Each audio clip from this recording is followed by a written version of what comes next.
In the last video, we discussed the discrete cosine transform, or DCT, and its straightforward implementation in CUDA, which has a time complexity of big O n squared. In this video, we'll explore a faster version of DCT that significantly improves the efficiency, reducing the time complexity to big O n log n.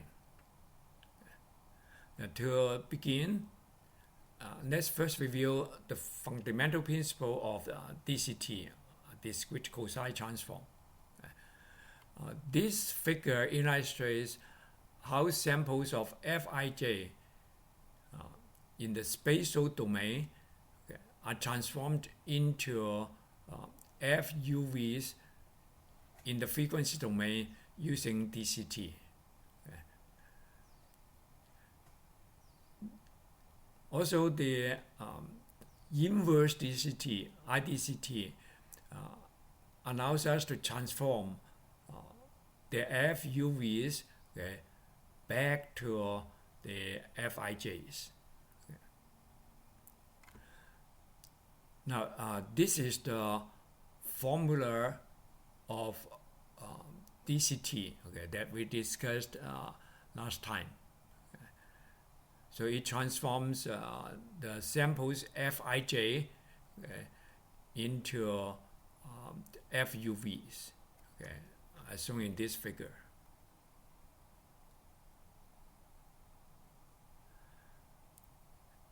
And this is the formula for inverse DCT. It transforms FUVs back to Fijs.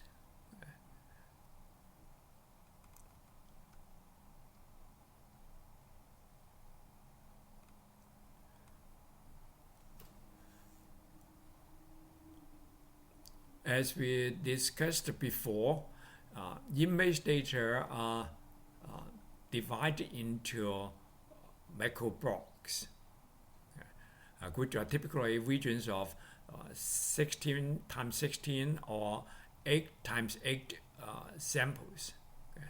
Here we consider macro blocks of 8 times 8. So in this case, M and N are equal to 8, and equation 3, this equation simplifies to this. So instead of sum to n minus 1, we just sum from 0 to 7, and also for j from 0 to 7, and this becomes 16.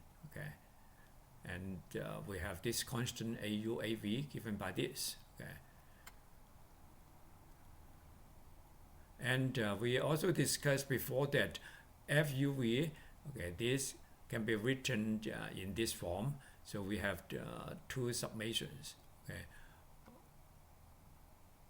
So that means here the number of calculations is essentially n squared.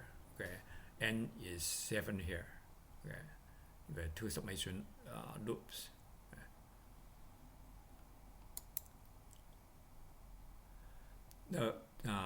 The fast discrete cosine transform algorithm reduces computational complexity by decomposing the summation into multiple stages.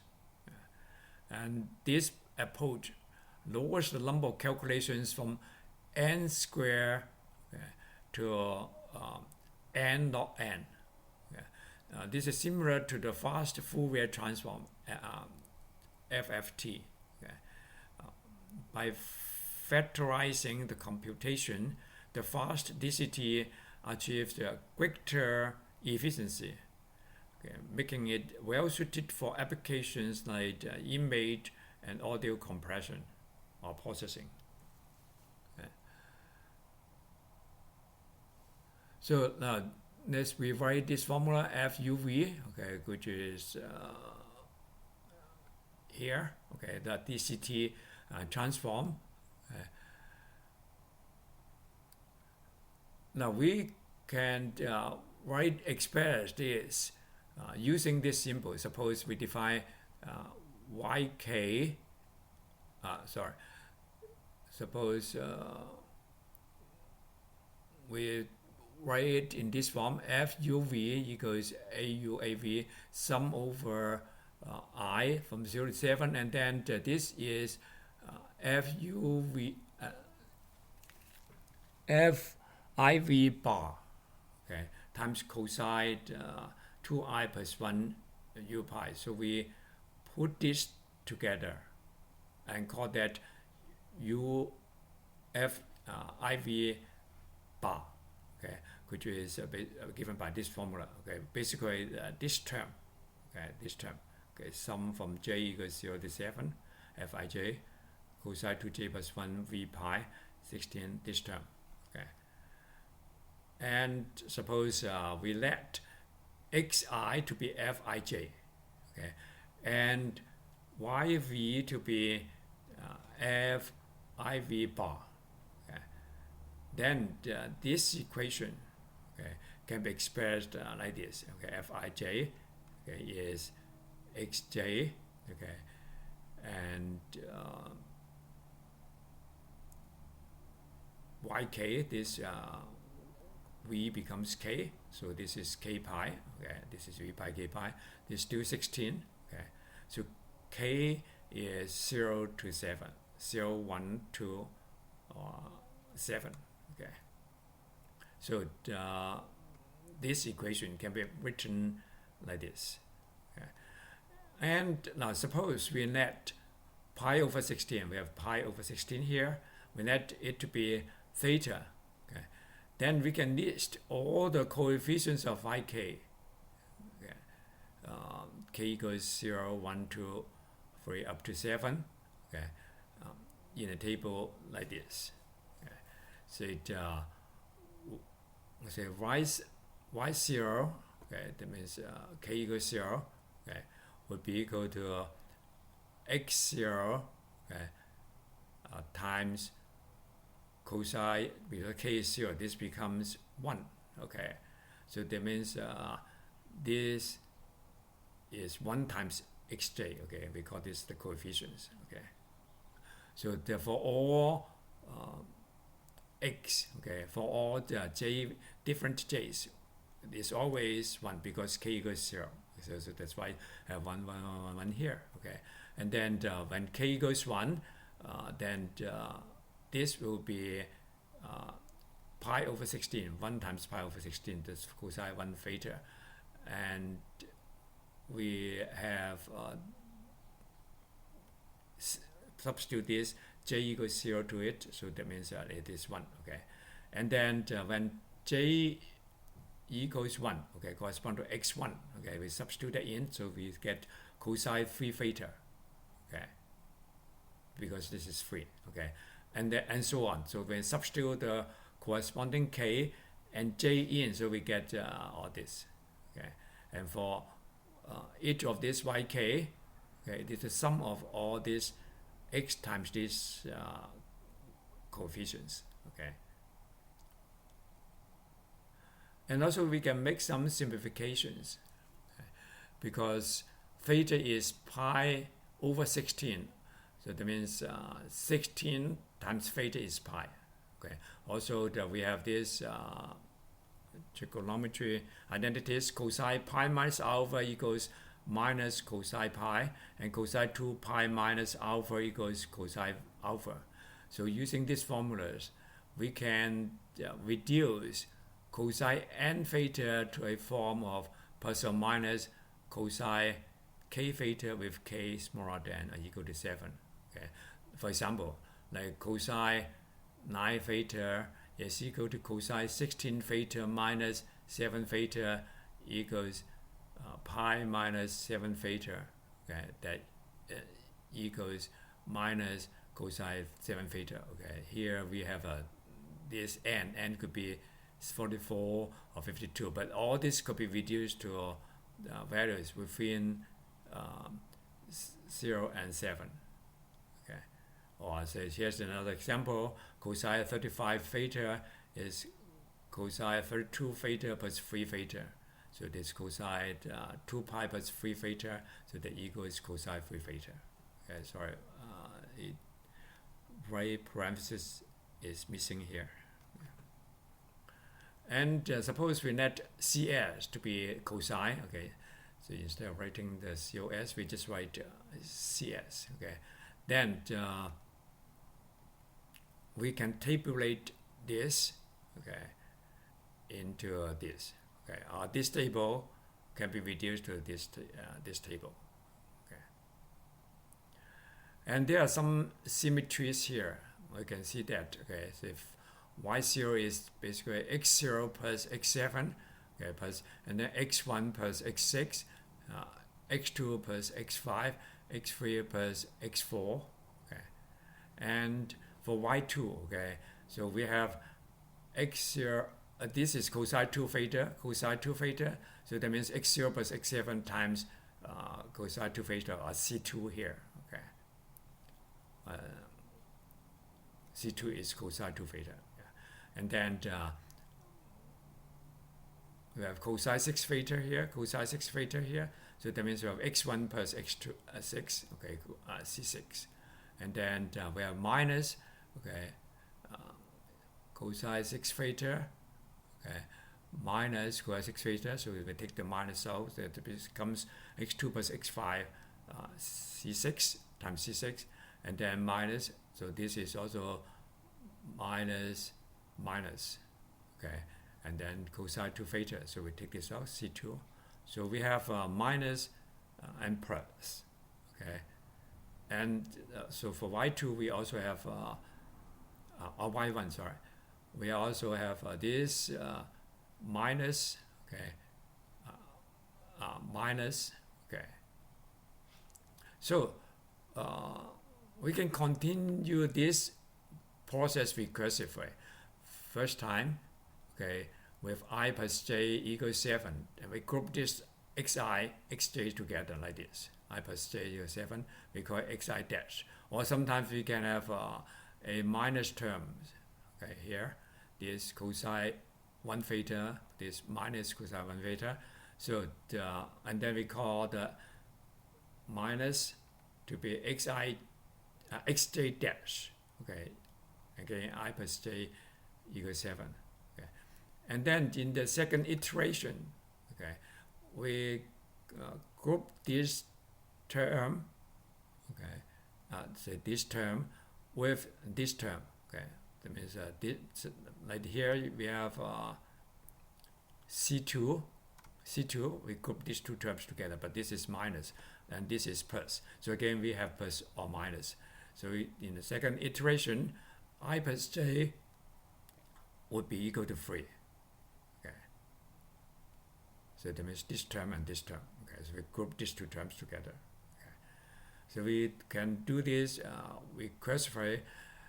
And also the cosine functions can be expressed in terms of each other. The theta is equal to 16, pi over 16. Okay. As we define, pi over 16. So that means x theta is equal to pi over 2, okay, and cosine pi over 2 is 0, okay, and then so we can make simplifications like this. So cosine 4 theta is pi over 4, okay, so this is sine 4 theta equals cosine pi over 4, so that's 1 over square root 2. Similarly, C1 is equal to sine 7 theta, C3 is equal to this value, etc. Okay. And in the calculations, we often have this form, plus or minus, okay, and like this, okay.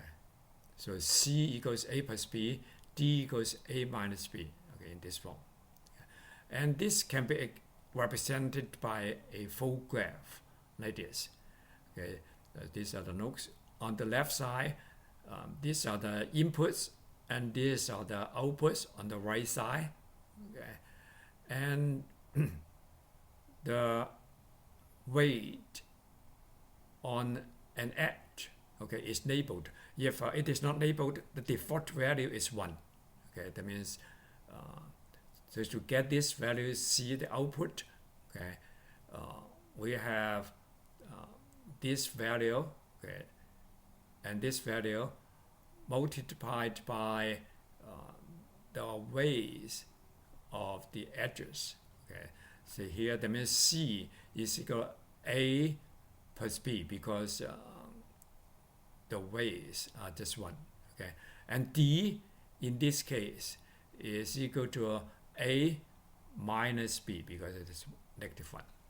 Okay, this is called the full graph of butterfly computation. Okay. And now if we include the constant AK in our calculation of IK, and we add, say, for clarity, capital CK to be CK times AK, that's equal to CK over 2. This CK is cosine K theta, okay, over 2. For K is not equal to 1. Okay. Remember that theta is pi over 16. And C0 is 1 over square root 2. Okay. And in particular, C4 is cosine pi over 4 or over 2, so it is 1 over 2 times square root 2. And this table, okay, can then be expressed, okay, in this full graph. Okay. So we have these inputs x0, x1, x2, x3, x4, x5, x6, x7. This x, okay, inputs multiplied by the cosine values here, okay, labeled as C's, okay, and often it could be a -1 or 1. Okay, so this is the first stage outputs. Okay, for example, for this one, this node, okay, it will be x0, okay, plus x7, okay, and this, okay, for this node, okay, it will be x1 plus x6, okay, and this will be the input to the next stage. Okay, so and then after the 3 stages, okay, basically log n, okay, then we get to the outputs, okay, the y. Okay, now this is the code to do the evaluation of this full graph. Okay, so for example, the first stage, okay, we have this code. Okay, so basically we grouped the term j and 7 minus j together. Okay, we call this j1. So we could have j is equal to x1j, we call it. It's xj plus xj1. Okay, like this. Okay, x0 plus x7. Okay, and then the other term x7 is minus. You can see that. Okay, so the x17, so this stage, okay, is x0 minus x7. Okay, and for the j equals, say, 1. Okay, so again we have this x1 plus x6. Okay, and this x6 is equal to x1 minus x6. Okay, and then to get the second state, we have this inputs. Okay, so there's the x1. So again, say for this, well, we use the variable x again. Okay, we put the value back into x. Okay, so basically this is, so for example, for this one, x0 is x1, this state, okay, 0 plus x1 3. Okay, this guy plus this guy, and then for this term, okay, it is still plus. Okay, this is x1. Okay, is x1 x11, okay, plus, okay, x12. And for this term, x2 is so x1, okay,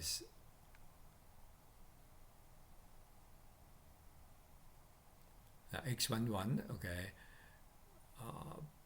minus, okay, this is a minus side here, x12, okay. So we calculate the values of the second stage, okay, and put that back into x, and then we calculate the next stage, okay. So this code, okay, and for the upper part, okay, this goes directly to y0. So this is y0, basically this output times C4, okay, and this part is the previous stage, x0 plus x1, okay, so that's what, and then times C4, okay, this times the edge, okay, and for this part, this is y4. Y4 is x0, okay, minus, we have minus sign here, okay, minus x1, okay, and then times C4, so this is y4, okay, and similarly we have y2, okay, and then y6, okay, and then for the lower half, we need to have another iteration to have this iteration, okay, to get to this 4, okay, before we get to this, okay. So this piece of code is to evaluate the y values, okay.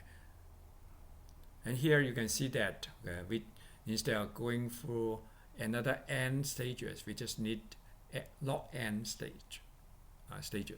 Okay? That's why it becomes n log n, okay, using this trick. Okay? This becomes n log n.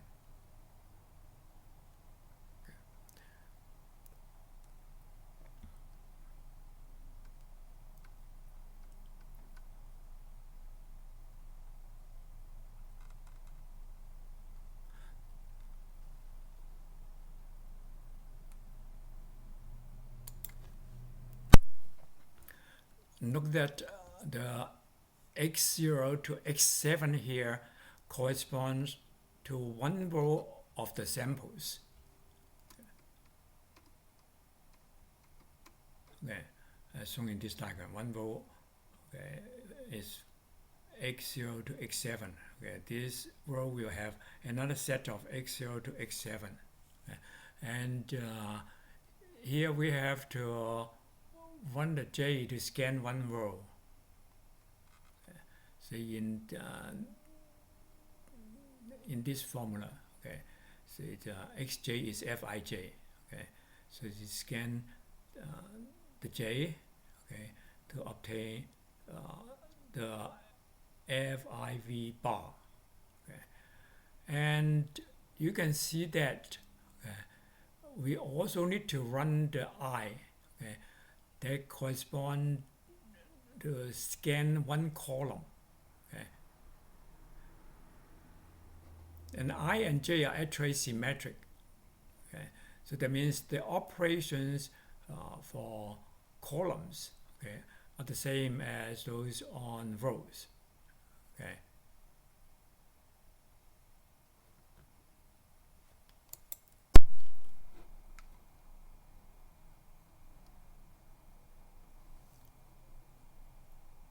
We can enhance the efficiency of the discrete cosine transform by employing integer arithmetic instead of floating point arithmetic.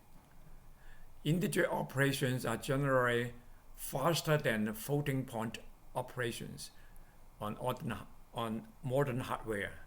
This would lead to improved performance. Now let's see how this works. Without loss of generality, let's consider 16-bit integers. Okay.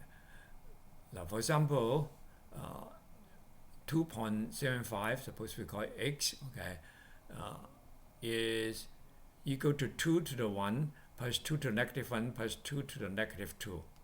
Okay. So that is represented in binary is 10.11. Okay. And suppose we imagine there's a binary point at the right side of bit 0 of a 16-bit integer, as shown here. So these are the bit positions from 0 to 15, and this is the x value. So we have this 0 all the way 10.11, and of course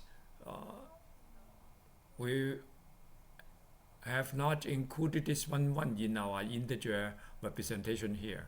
And if we want to include this 1 or to retain this information, the fractional part, we can left shift the whole number by 8 bits. Okay. If we left shift this whole thing by 8 bits, then we get a number like this. Okay. So the binary point comes to here, okay, and 1 comes to here. Okay. And now the value of x, suppose we call the new value to be x dash, okay, is 2 to the 9 plus 2 to the 7 plus 2 to the 6, and is equal to 704. Okay. So actually, this value x dash is equal to original value x 2.75 times 256. Okay. Because left shift the number by 8 bits is equivalent to multiplying it by 256, that's 2 to the 8. Okay.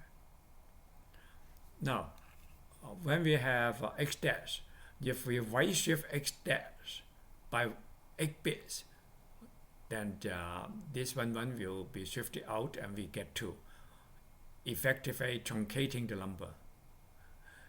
Now, in most applications, we prefer rounding. And rounding can be achieved by adding 0.5 to the original value. In this example, we add 0.5 to it. And 0.5, when we times it 256 or left shift it by 8 bits, we get 128. Okay, so this is 0.5. Okay. Now we add this 0.5, okay, to x dash. Then we get this. Okay, 7 plus 0 we get 1. 1 plus 1 we get 0 with a carry. Okay, so we get 1 here and then 1. Okay, and now when we right shift x double dash by 8 bits, okay, then we obtained this value 1, which is 3, and that's what we want, because when we round 2.75, we should get 3. Okay. So in general, we can transform real positive numbers to integers by multiplying the real numbers by 2 to the n.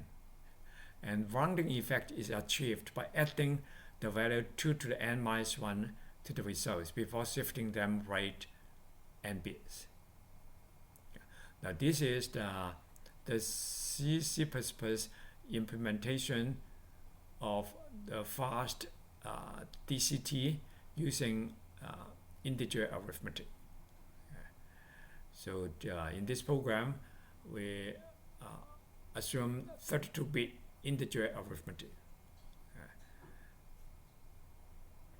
And DCT is the forward discrete cosine transform, and IDCT is the reverse operation.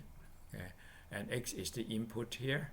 Okay, and the x, okay, will point to the 8 times 8 array of sample data. Okay, so that means it becomes one-dimensional. Okay, and y will be the output, pointing to the DCT coefficients. Okay. And in IDCT, we just reverse the operation. Okay. Now,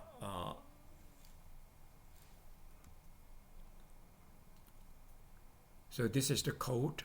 We define pi, okay, as to be a 3.14159 per block. Okay.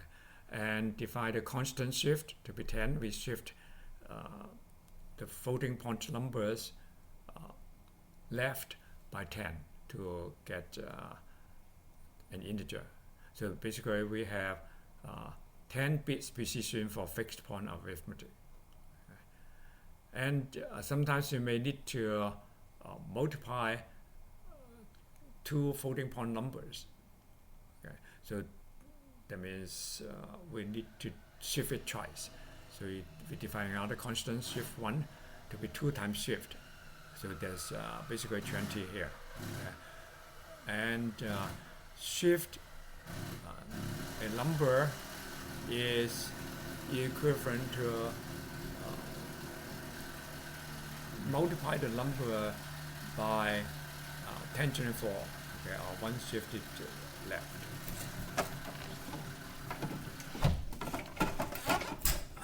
One shift left. Okay.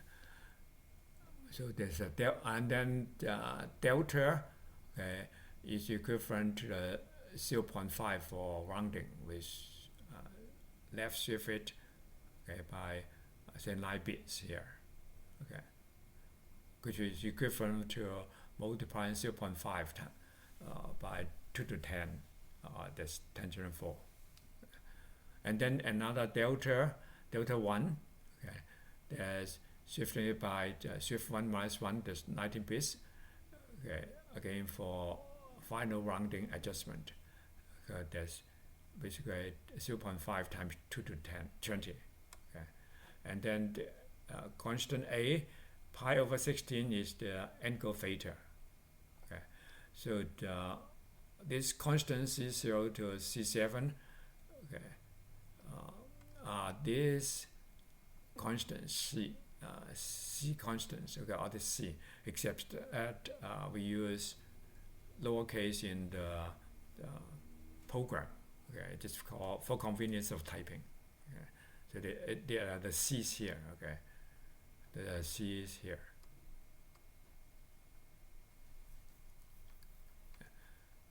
And because we use integer arithmetic, so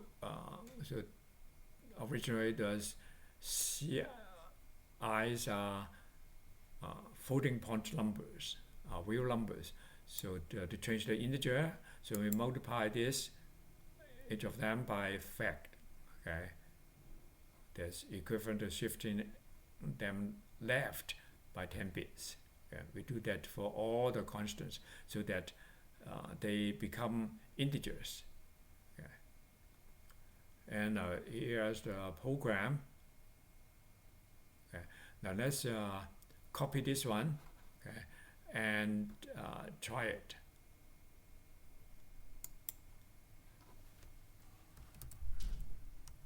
Suppose we call this DCT int.cpp.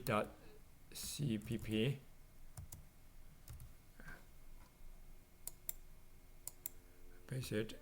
So this is basically the same as this one. We save it. Okay. We copy from here. Okay.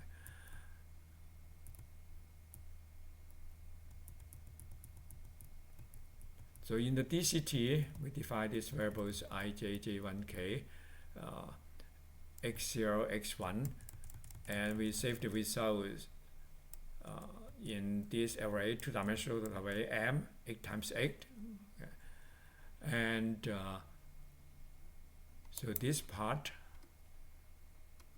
basically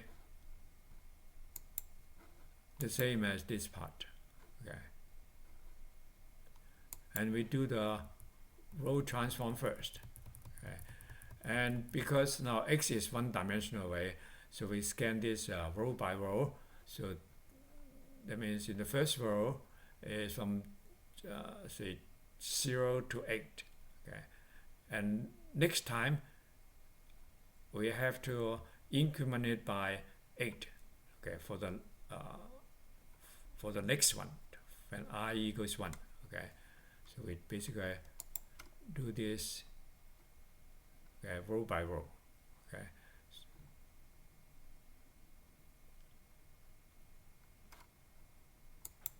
So so we discussed this code here before. Okay, so this part, okay, x and x1, okay, is the same as this one. Okay, except now we need to do that in integers. Okay, we do all this in integers.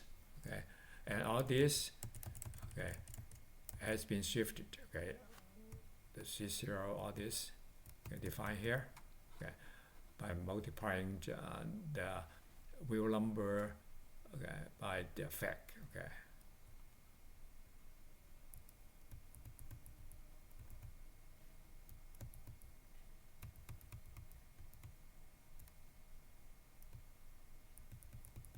So we do this, okay, multiplication, okay, so this is the data for one row, and then the first stage transform, as we discussed before, second stage transform, okay. And after this multiplication, we add delta to do the rounding effect, okay, before we shift it right, okay. The same thing for these values, okay. So this is to undo the shifting effect, okay. And then here, okay, we save the values in M, okay, the final stage, okay. So if we multiply this by C4, that means by constant. So the result has been shifted once. Okay, all this, okay, because they are multiplied by a constant, and each constant is multiplied by a factor, okay, tangent 4. And this is the lower half, okay, and again each of this is multiplied, okay, by a constant, okay. All this are shifted. Okay, shifted once. So at this point, okay, the coefficients of each row, Mij, has been multiplied by 2 to the 10, okay, or the constant tangent 4. And here we can undo the multiplication and convert back to real numbers by shifting it 10 times, 10 bits. Before we do the column transform. Remember, besides the row, we need to do the column. Okay. But because we are using 32-bit to do multiplications, so we can tolerate another multiplication by 2 to 10. Okay. So 2 to 8, we shift 20 bits. Okay. And say our samples are only 8 bits, so we can tolerate another shift. Okay. So in this case, we do not undo the first multiplication. We continue to do our arithmetic, to do the column transform. Okay, remember that, so we have to sum, say sum over j, that's the rows, and then also sum over I, okay. So we need to do that for column, scan the column by column. Okay. There's the I of Fji.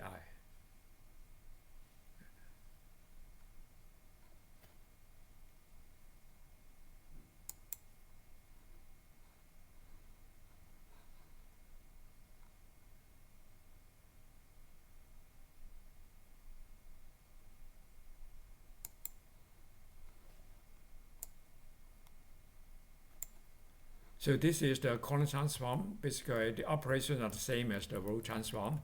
Okay. So everything the same. Okay. Except now we save it in the M. So basically,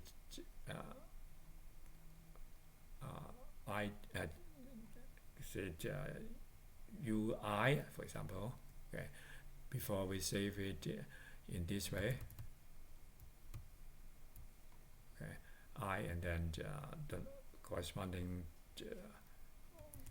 Okay. So when we save this, okay, we the values are in M, okay, and then we put this back to the Y memory, okay. So Y points to the memory location, okay, and then we increment it, okay, and then now because we have multiply the constant twice, okay, so we need to undo this. We add each of these value to delta 1 for rounding, and then shift it right, okay, shift 1, okay, or 20 times to get the integer back, okay. So this is the implementation. IDCT is similar to the implementation of DCT, okay.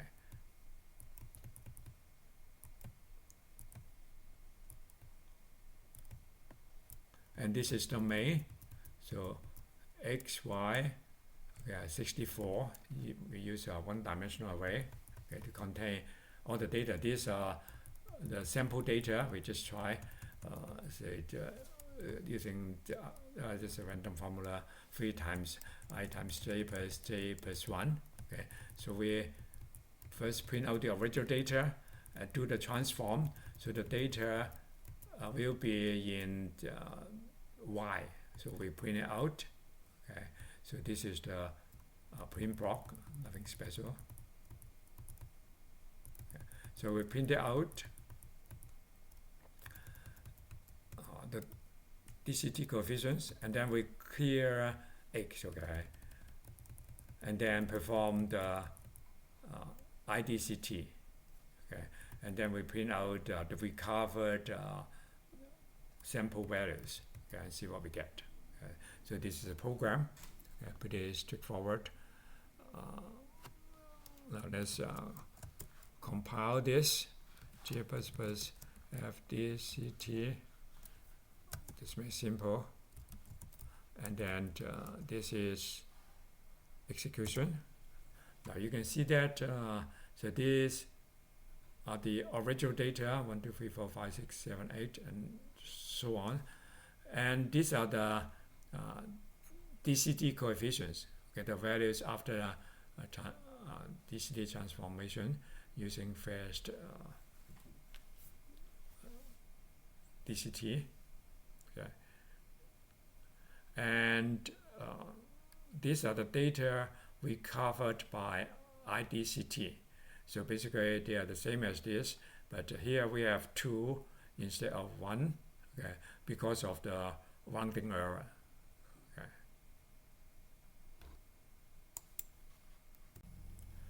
Let's see how we implement this in CUDA. Again, we first consider using only one thread.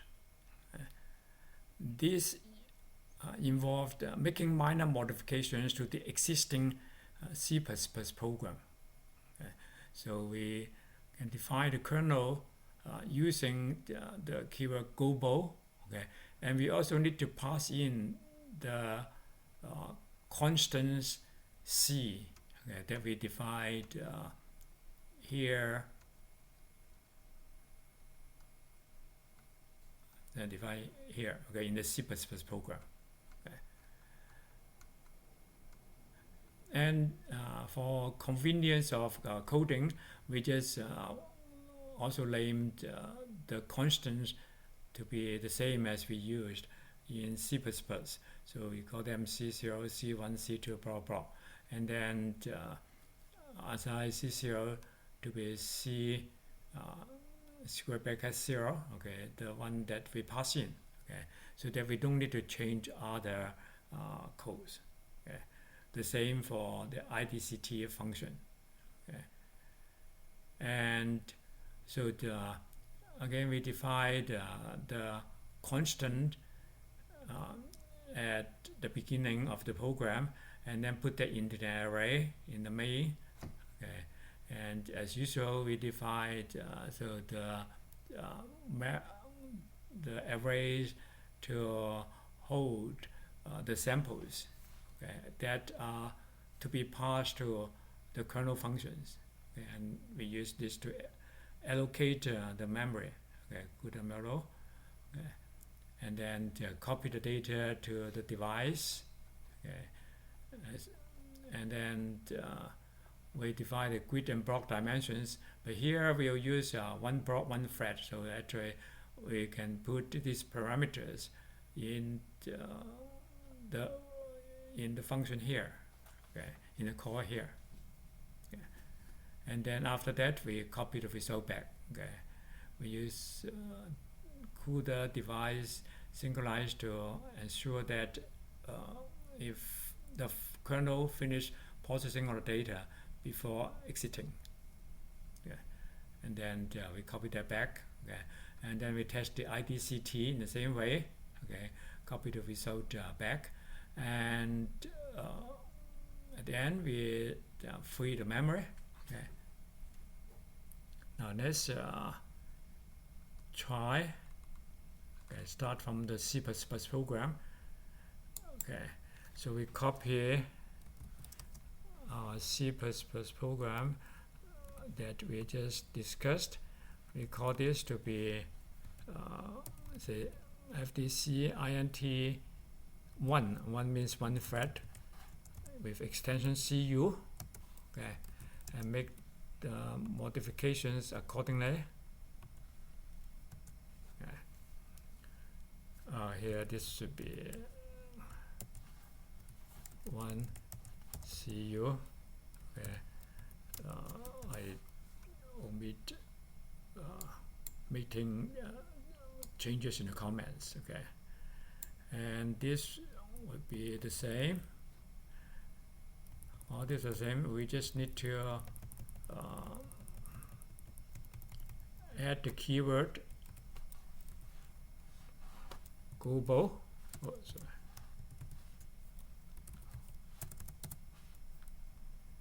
GLOBAL, global, and add this to pass in the C arrays. Okay. And then we use this code to get the constants back. Okay. Then we don't need to change other codes.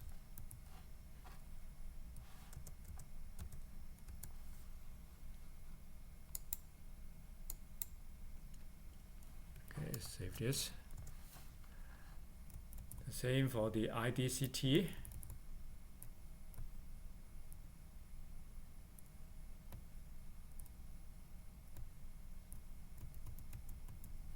So we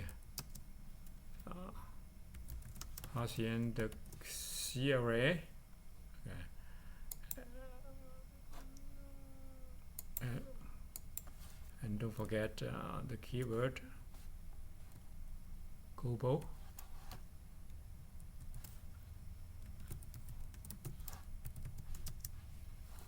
Okay. And then set the constants. Copy this. Oh.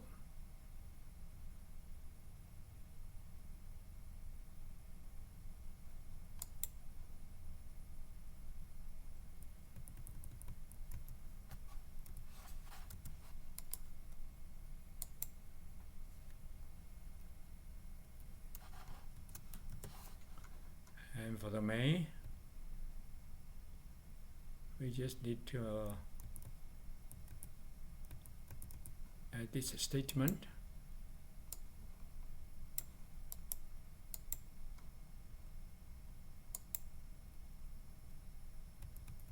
Here we add it here.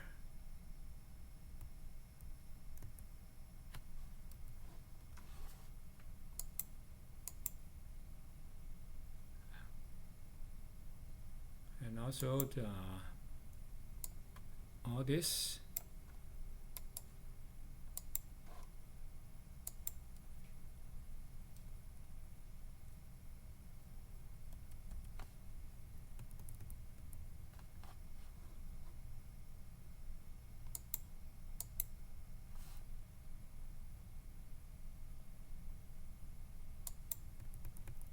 copy the data to device.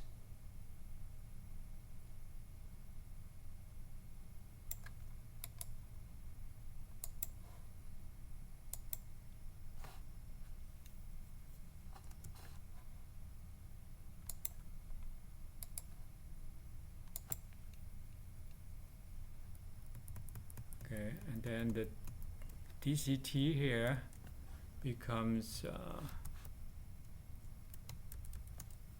1, 1. So we don't use this block dim, grid dim here, but we'll use this later, okay, in multi-thread. And this becomes dx, dy, dc. Okay, and so we copy the results back after the function. Copy this.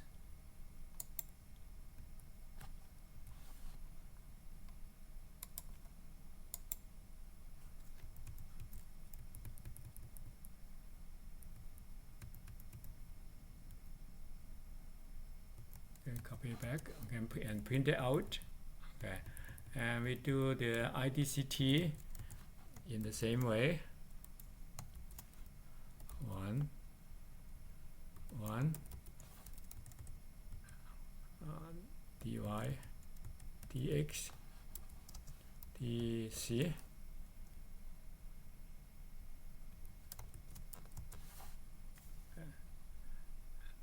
And copy the data.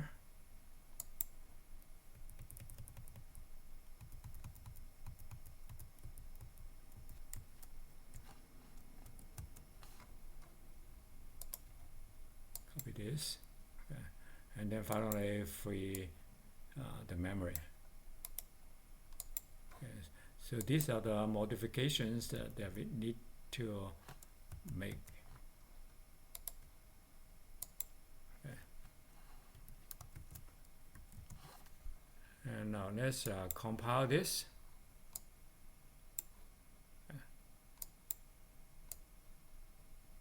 So we use this mvcc fds1.cu -o 1.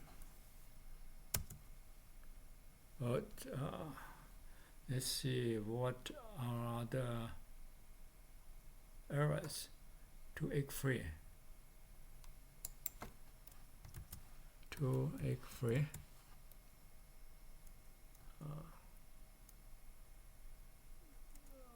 So we need to have one more of this. Okay. Same here.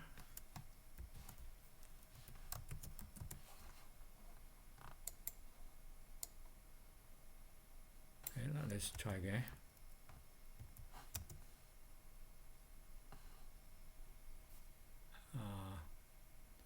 To x3.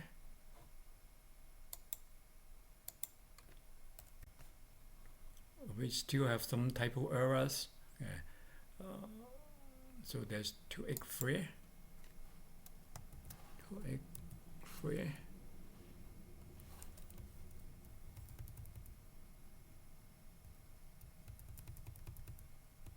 So the typo that should be this. Okay, now let's try again. Compile it. Okay, so it compiles, and here you can see that it executes. Okay, and this is the original data. Okay, and the data after DCT. Okay, and data recovered by IDCT. So the same result as what we got from the C++ program. Okay, but this we use the CUDA executable. Okay, and again we have this 2 and this 133 differ from the original data due to rounding error. Okay.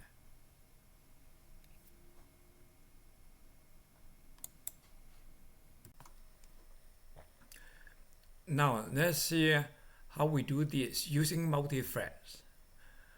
When a kernel is launched, CUDA generates a grid of threads organized into three-dimensional hierarchy. Each grid is organized into an array of thread blocks, and each block can contain up to 1024 threads. The number of blocks in a grid is specified by grid dim, and the number of threads in a block is specified by block dim.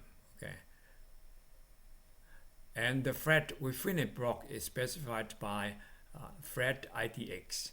So for example, this block, block 6, okay, the block IDX.x is 2, block IDX.y is 1, and the green dim is 4, and green dim.y is 3 in this direction. Green dim.x is 4. Okay. And for this particular block, okay, block 1, 2, we have the block dim.x equals 5, okay, in this direction, 1, 2, 3, 4, 5, and the dot y is 4, 1, 2, 3, 4, and dot z, okay, is 1, 2, 3, okay, in this direction, okay, and then for this particular thread, it is thread 210. The thread idx.x is 1. Okay. Thread idx.y is 2. Thread idx.z is 0. Okay. Also, there's a common shared memory bank, okay, which is shared by all threads within the block, and the shared memories are independent between blocks. So the threads within this block can access this shared memory, and the threads within this block can access this shared memory. But this shared memory is independent from this shared memory because they are in different blocks. Okay? So the threads here can access the memory here. Now this is the implementation of fast DCT using multi-threads. Okay. So here to implement DCT and IDCT, we can use either 8 times 8 threads or just 8 times 1 thread. That means 8 threads. Okay. So in our main, we tried both methods.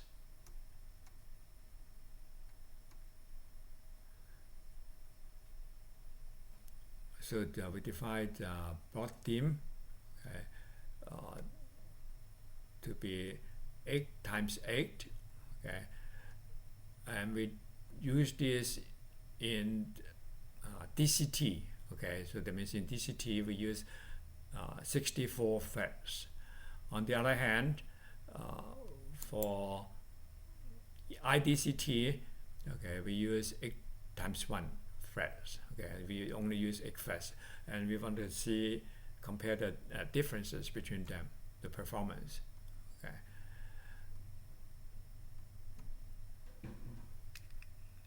Now in the DCT, we use 64 threads. Okay. So it is implemented in this way. So the x and x1, these are local variables. Okay, now let's copy this first. We copy the fdct1.cu. This is the program we use only one thread. Okay, to fdct.int.cu. Okay, this is the original one. Okay, using one thread. Okay, so for comparison, so all this should be the same. Okay, and so the x here, x1, x are the same as this. Okay, local variables. But now we want to make these arrays xt, x8, and xt1, x8. Okay, these are shared memory. That means they are shared between the threads. Okay, we just use one block. Okay, and also this M, okay, where we store the final data, okay, is also shared between the threads. Okay, and we can make this local, but we can use a shared memory also, the constants. Okay, so let's compare to this. So before we use one thread, then we don't need to use shared memory. Okay, and now this index I, okay, the I here is given by the thread idx.x. Okay, and the j here, okay, we call it tj here now. Okay, is given by the thread idx.y. Okay, and you can compare this with this single thread. Okay, so now all the threads are worked in parallel, but sometimes something is duplicated because this is shared. Okay, so we just need one thread to evaluate the constants, to obtain the constant values. We just need to do it once. Use one thread to do it, and so that means I equals 0. We use this thread tj equals 0. Okay, we do this. Okay, other threads don't need to do it because they are shared. But of course, we need to wait for wait for all the threads. That means make sure that this thread is finished before we proceed. Okay, and this k, I times 8, okay, is this k. Okay, and we put this, okay, into this memory xt, which is shared. Okay, shared by all threads. Okay, and then we wait for all threads before we proceed. Okay, the barrier problem that we discussed before. Okay, and say this tj is more than 4 basically is for to take care of this for loop. Okay, and again we need to wait for all threads. Okay, and now these are single so local variables, local to this thread. Okay,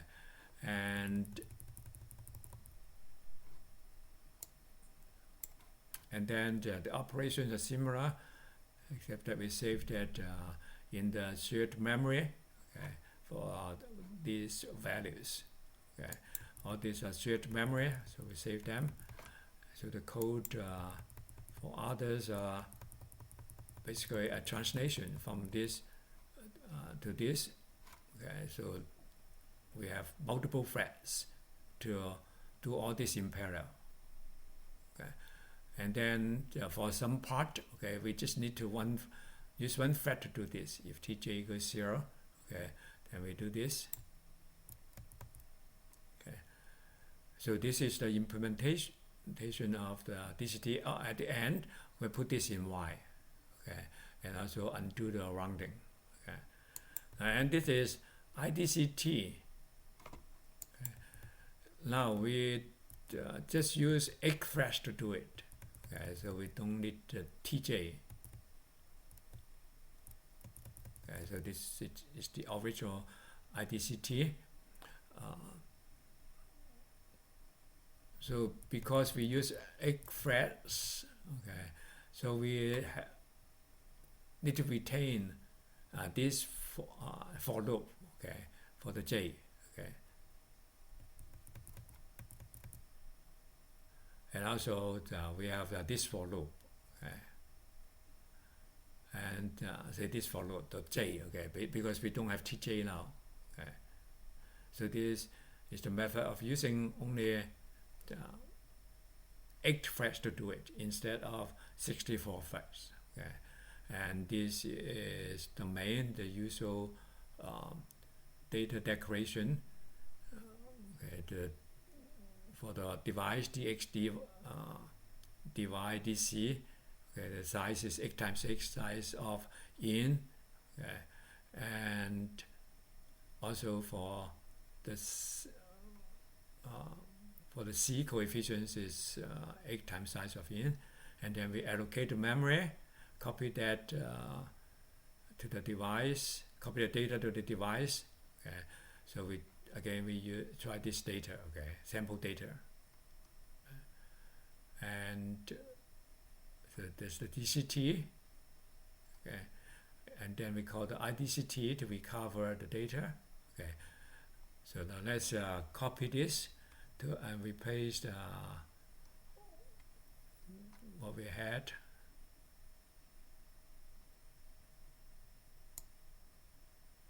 So copy this.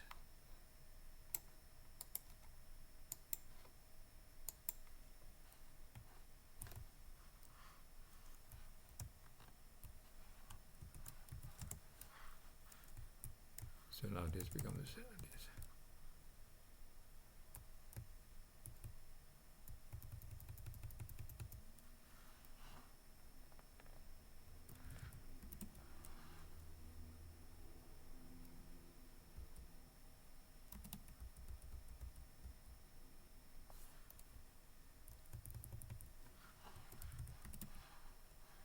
Okay, and then we paste them by this, the one that we just copied.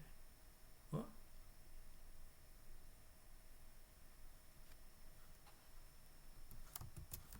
Okay, so this is the one that we just copied over from this website. Okay.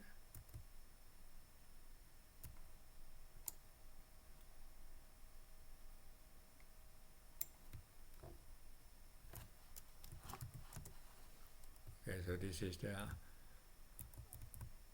first DCT implementation using the multi-threads. Okay, now let's compile this. Okay, MVCC F DCT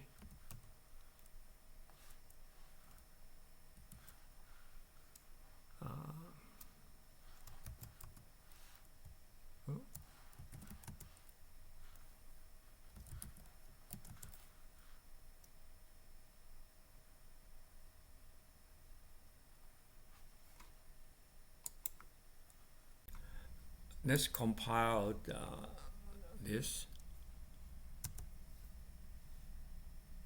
Okay, and execute it. So you can see that we get the same results. Okay, so these are the original data. Okay, the DCT coefficients. Okay, and the data recovered. Okay, the same as what we had at the beginning, okay, besides the rounding errors. Okay. Now let's take a look at the execution time. We can use this NV Pro.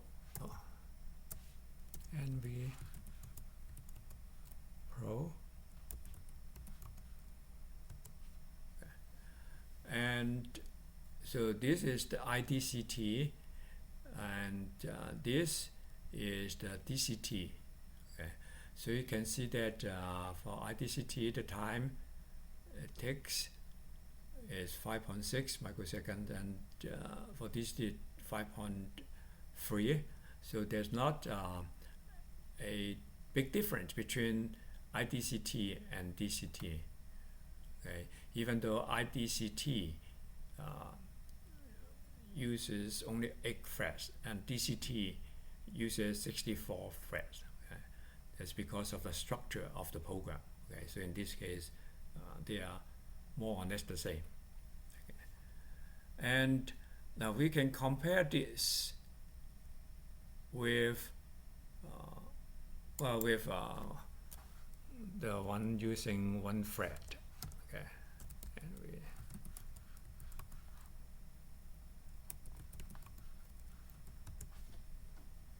so you can see that yeah, we have significant improvement.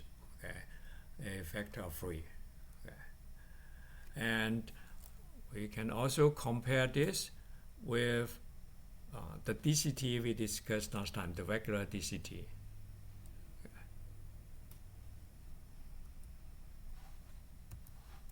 So this DCT, the one that we got before. And so this one we use multi-thread, 64 threads, and it takes about 8.5 units as compared to say 5.3 and 5.6. Okay, so there's an improvement using fast DCT about 40%, but not as much as we anticipated. Okay? This is due to the parallel nature of CUDA, which utilizes multiple threads to perform multiplication simultaneously. Okay? So this is what we have. Okay, what we could gain if we use a fast DCT to the implementation. Okay, so the parallel nature of CUDA helps a lot, okay, in speeding up the processing.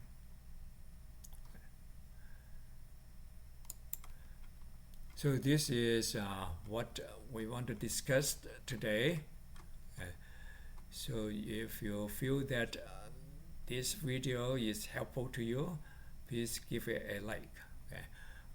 Thank you for watching.